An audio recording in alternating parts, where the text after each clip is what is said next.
You need a unique selling point, USP, to increase your chances of success.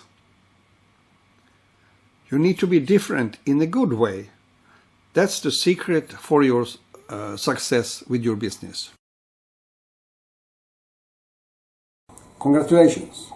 By now you should have defined who your customers are and limited it to be a specific group or groups which you are going to deal with. But now we'll look at another angle, the USP. USP stands for unique selling point.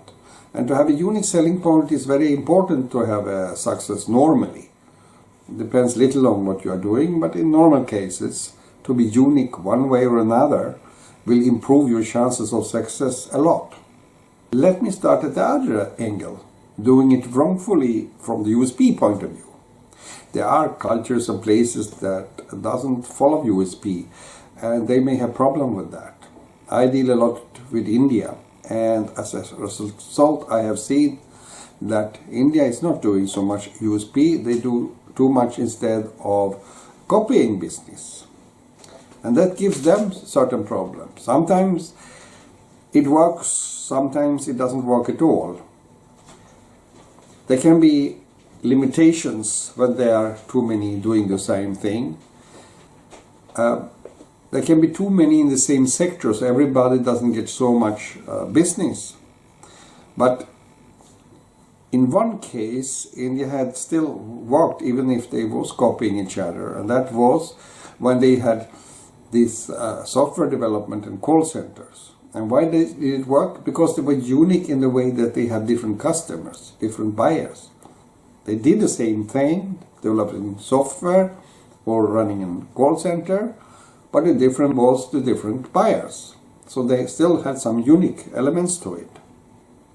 So this is how that works, and that means of course there are more competition and there can be a lot of problems. And the backside also with the copying business instead of doing the USP is that the innovative business, what you need to do to have a bigger chance of success. Innovative business looks for a USP, a unique selling point, a unique how you are unique, whereas the copying business doesn't do it. And the copying business, then what happens is it slows down the development of the business as such. It gets stuck in the old system and people are hesitating to try something new. Now, to have bigger success, often the best success is to do something that no one else has ever done. Of course, in India also there are many companies who do it right, who has the USP. I think, of course, don't think everybody do the same, but there are many who do it. Even the rich companies who copy, one started their airline and the others start to copy doing an airline, and then most has no closed, but that's how it is. When you copy someone else's business, you get competition. This is important to understand, because there's someone already doing it.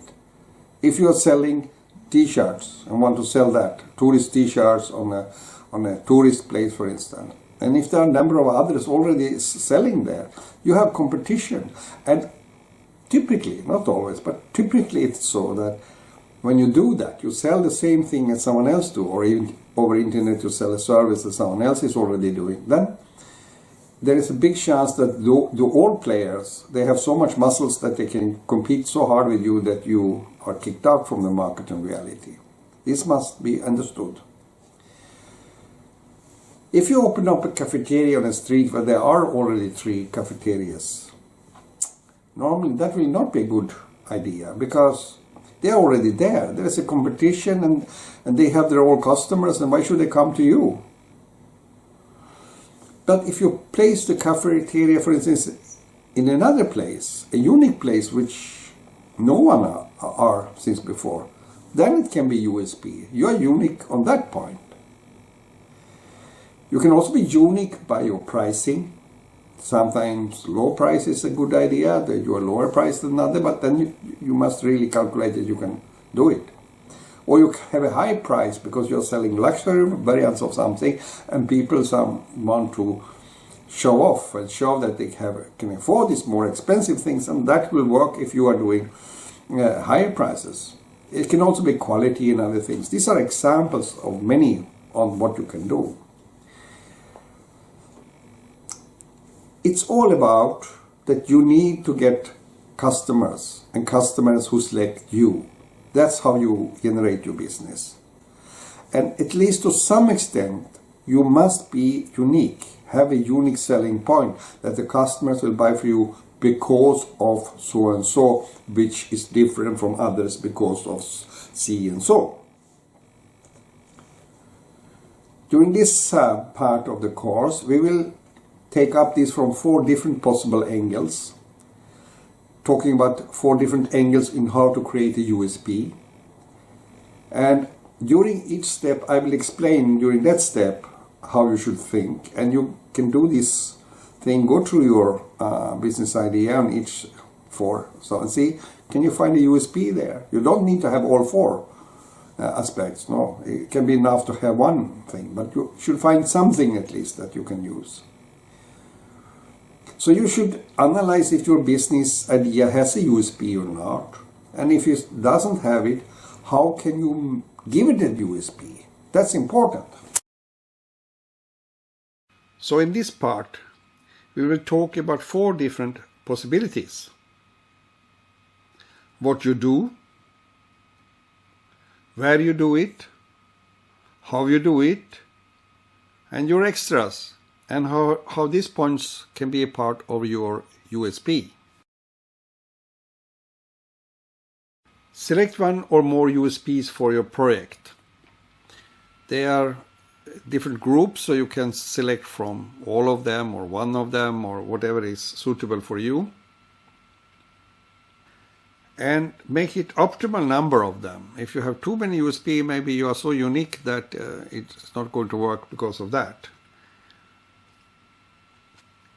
And what makes sense? That's the big question for you. You should have USPs that make sense, that help you to increase your marketing and sales, your development of your products and services.